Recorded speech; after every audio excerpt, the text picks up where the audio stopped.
Hi, I'm Matt Monson. I'm a first-year student at the Kellogg School of Management, and prior to Kellogg, I worked in the financial services industry, both in private equity and in investment banking. So I wanted to give you a tip today in terms of recruiting and interviewing. When it comes to interviewing, the most important part of the interview is the first 2 minutes that you're talking to your recruiter. Your recruiter makes their decision based on whether or not they want to hire you in the first 2 minutes most of the time.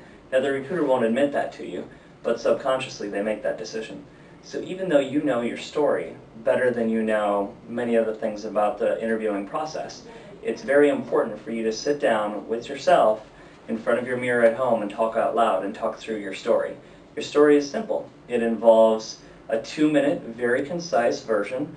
And what I would recommend is that you start with your undergrad. You don't want to talk a lot about your undergrad, but it gives a good sense of where you're from.